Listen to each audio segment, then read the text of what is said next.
Day 5 of training camps. Today the pads are on, and unfortunately, you read the title right. Some snapping issues. Third year in a row.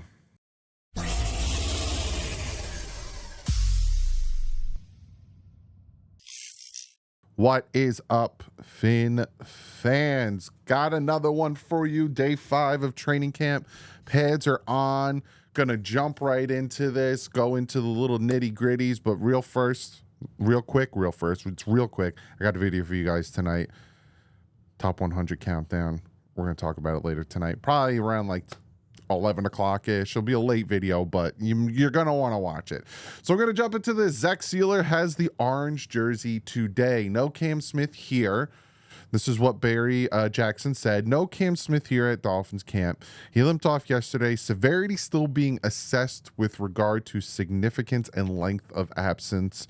Bonner's chance grows now. Yes, Tanner Bonner's doing ridiculous. Absolutely ridiculous. Dan Marino was at camp today. Tyreek Hill was at practice today with having off the other day. There was no Teron Armstead, no Cam Smith, no Jonnu Smith, no Kendall Fuller. Tyreek Hill and Jalen Waddle were out there.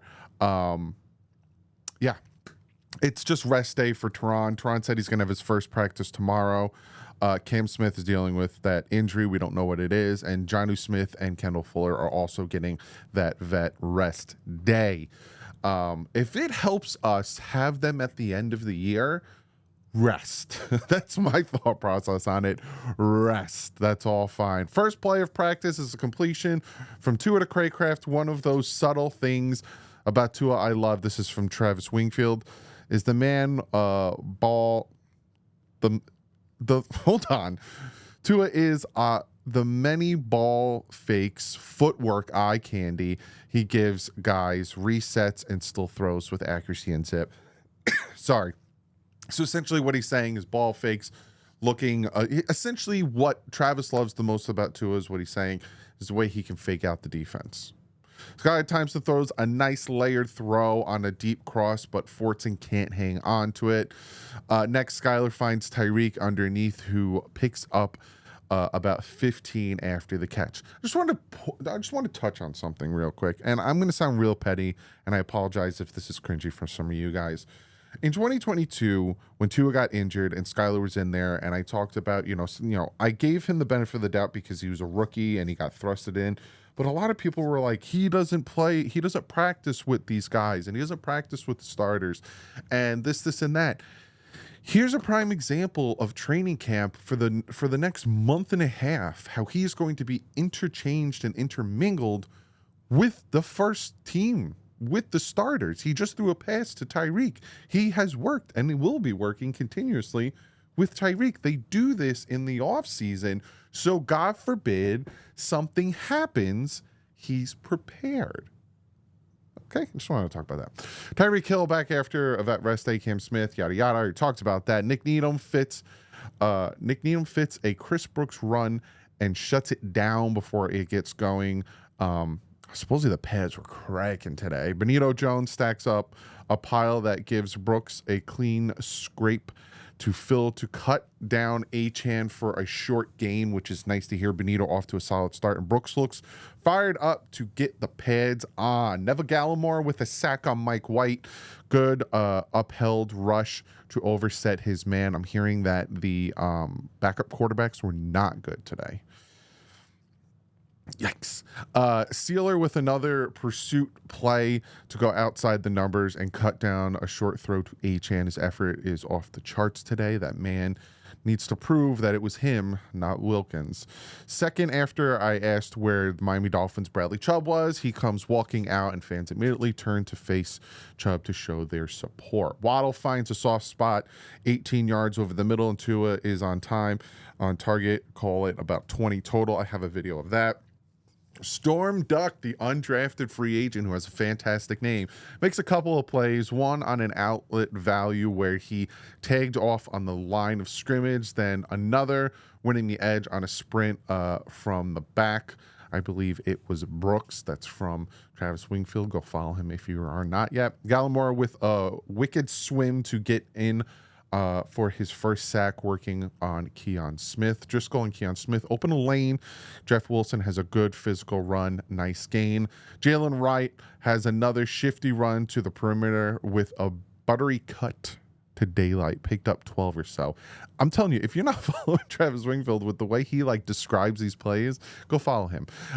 Jason Maitre falls off his man and under a Mike White intermediate throw for a pick. So there's your first interception of the day. Mike White throws a pick to the undrafted free agent corner. Jordan Poyer is such a pro, always takes a great angle, in great shape for fundamental sound tackling. He came from depth to cut down a waddle reception from Tua. Tua steps up around some pressure, moves to his left, fires a bullet to Tyreek, who did a great job coming back to the ball for an intermediate hookup for about 15 yards there. Weaver dials up an overload pressure, and it gets free run to Quentin Bell for a free run and a would-be sack on Tua Tagovailoa. Tyreek Hill skipped the earlier period of practice and showing up 15 minutes again, caught some 11-on-11s. Zeke Vanderberg made another play, this time firing from his linebacker position to fit a right run and tag it off in the backfield. Zeke Vanderberg, had an initial deflection on a Skylar Thompson pass, and after another ricochet, Jalen Ramsey comes up with the interception. I have a Miami Dolphins video of that. You get a good angle of it. So now Skylar Thompson has thrown an interception and Mike White has thrown an interception. Chop splits a block from Paul and the tight end, forcing the back to change tracks, and the cavalry arrives. You can see how he gets off, creates issues every day out here. Chop is, from what I'm hearing, incredibly fast. Deshaun Hand does a great job stacking up a block. Quentin Bell executes a perfect long arm off the edge to make the play. He comes off the stack, fired up. Tough to find a better start to camp for than Bell. Elijah Campbell times up a run into the backfield and chases Achane down all the way on the other side of the field. Needham, good job filling to force Achane to cut up. I like the fact that I'm hearing Nick Needham's name. That's making me happy. A bad quarterback, here it starts. A bad quarterback to center exchange ended to his 11-on-11 rep. Him and Aaron Brewer need to work on their exchange. It gets better. There's some good news coming out of that whole situation. This is a nice battle between Patrick Paul and Chop Robinson. This is from Omar Kelly today in first day with pads on. Chop's speed doesn't bother Paul, and Chop doesn't have the power to manhandle a 6'8", 320-pound man. Again, now that the pads are on, the offensive line is doing a little bit better. Kamara fires off the snap, runs the arc, dips under the block of Smith, and gets in the backfield for a sack on Mike White. We got fast pass rushers. The thing is, can they set the edge and stop the run? Mike White with a 25-yard completion to Braxton Berrios over the middle of the field. His backside blockers absolutely created a brick wall for him. Love hearing that. Ingold gets a fantastic steal on the outside Achane run. Got to the numbers, turned his man inside. Brewer got in space and wiped out the defenders as well. Again, that's Brewer's bread and butter. He's very good at run blocking. Sealer with a practice sack on Tua. He's flying around in that orange jersey. Love hearing that. The snap issues have been really bad today. Way too many balls on the ground. Rookie Patrick McMorris breaks up a deep ball throw from Skyler to Connor. Connor is very involved with Jonnu Smith on the sideline. I could see the plays Miami envisions for Smith and Connor's use, because, again, they are those fast guys that can be dangerous up the seam. Tua has an open waddle deep, ball slightly overthrown, just out of the reach of a diving waddle. I have a video of that, and it's actually a really good throw. You'll see that he has a defender to his back, and he's got a safety to his left, and Tua puts it where it needs to be. Kind of just put a little bit too much mustard on it, which is great to hear. Emmanuel Ogbah has turned back. This is from Marcel Louis Jacques. He says Emmanuel Ogbah has turned back the clock. He's looking like 2020-2021 version that had 18 sacks in 2 seasons. I would absolutely love that. Also, Judon. I'm just going to throw this one in there. Judon with the Patriots. Mayo and him had a conversation on the sideline. He was not practicing, had his ball cap on. After that conversation, Judon went into the locker room. Chris Greer, pick up the phone. Ethan Bonner comes screaming off the edge and dips under the block of Austin Jackson for a would-be hit on the quarterback. Skylar Thompson to Tyreek Hill down deep down the right sideline for a 61-yard touchdown. Love hearing that for Skylar Thompson. Good rush from Chop 2, beating a double team. Then overthrows Braxton Berrios on a similar play. Skylar threw it like it was Tyreek running again. And that is where you have to like get used to these different styles of quarterback. That's why I was saying like the first year that Tua had Tyreek, everyone kept saying like, oh, you're making excuses when I would talk about the fact that he has to get used to Tyreek Hill's speed, because like it just happened. He hits a nice 61-yard bomb to Tyreek. Skylar did. The very next play, he overthrows Braxton because Braxton's not as fast as Tyreek. It's like you got to get used to the speed, the different speeds of these guys. Isaiah Mack is making my learn his number. This is from Omar Kelly. He's small but productive. Sacked Mike White on his rep. Is it Mack or the offensive guard he is going against? I would like to say a little both. Channing Tindall sees it and fits a Jalen Wright run for a stuff at the line of scrimmage. I think that's the first time I've said Channing Tindall's name. After seeing their series ended with a bobble snap, Tua took Brewer behind the team's assembly, and they worked on how to, get the snap right and everything. So I love that. Like I said, we got some good news out of it from today where we have a bunch of snapping problems, but then Tua takes them. Listen, let's go work on this. Let's fix this, because we've seen it in the season. We've seen, heck, the Titans game that everyone wants to talk about. If you remember, we marched down the field, bad snap ball on the ground. We were in the red zone. So Mike White overthrows Jalen Wright with a step down the sideline to wrap up Monday's drill. And that's what I got for you. Unfortunately, we lose. We don't lose, but we end on a bad note. Now, let's look at some film. Let's look at some footage. Gotta scroll. Okay. Okay, here we go. This one is from King of Finland. Not Finland like F-I, like the country, but Finland like Finland. This is Two at a River. And yes, it'll be full screen. Hopefully I don't get in trouble for this. Tua.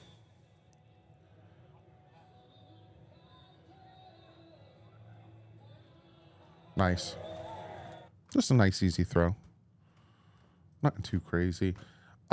This one is Jalen Ramsey snake. This is the interception. Now I will also have a different angle, but this is the interception.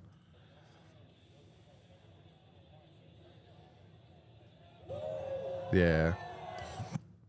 So if you watch again, it gets tipped. So he should have picked it off, and then the receiver smacks it, and then interception. So it was a bad pass regardless, because it would have been intercepted the first time. This one is from Cash Money on Twitter. He says defense dominating early. Completion from Tua to Tyreek. Tua.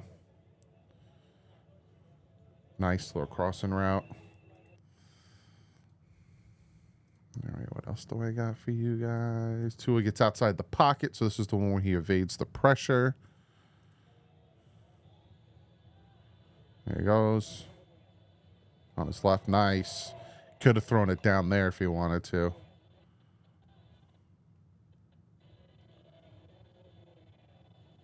Yeah, he could have possibly fit it in there. But, hey, I think we can get. I'm not upset. This one is the miss. I think there's another. No, this is the angle. This is the good angle. All right, hold on. This is a good angle on the miss throw.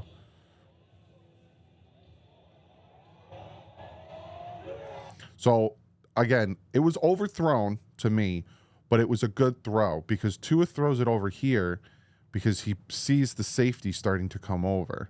So look at where the ball is placed.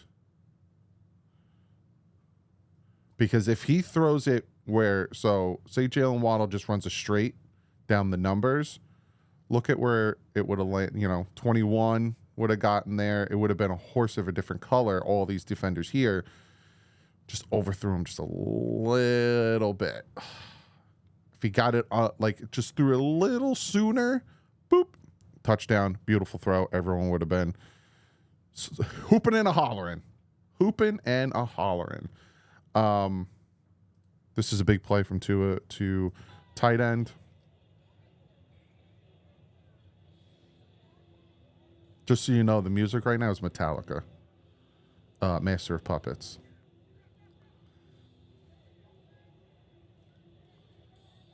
Nice.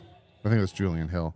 Yeah, Master of Puppets is playing because Steeler has the orange jersey. Oh, here. This is the other angle of the interception, so you can really see it. This is what the Dolphins released. Yeah.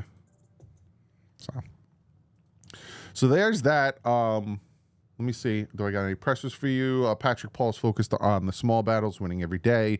David Long says he thinks the Dolphins defense is going to get is getting quicker with the new system because of the offseason hangouts and the chemistry that is being built. Teron Armstead told NFL Network he's going to be practicing tomorrow. Durham Smythe said over the next couple of weeks with pads on, everyone will find out their role on the team. Everyone keeps praising Julian Hill. Durham Smythe said he's proud of Tua with his new contract. So did Jalen Waddle because they have a very good relationship off of the field. But that's what I got for you guys today. There is camp tomorrow, no camp on Wednesday. And then there is camp Thursday, Friday, and then the my brain's not working. Scrimmage at the stadium on Saturday, off Sunday. Then they have camp Monday, Tuesday, Wednesday, off Tuesday and Wednesday next week, joint practice with the Falcons, off Thursday. Next Friday, the Dolphins will be hosting the Atlanta Falcons' first preseason game. I will be live streaming it. But on that, I'll see you guys tomorrow.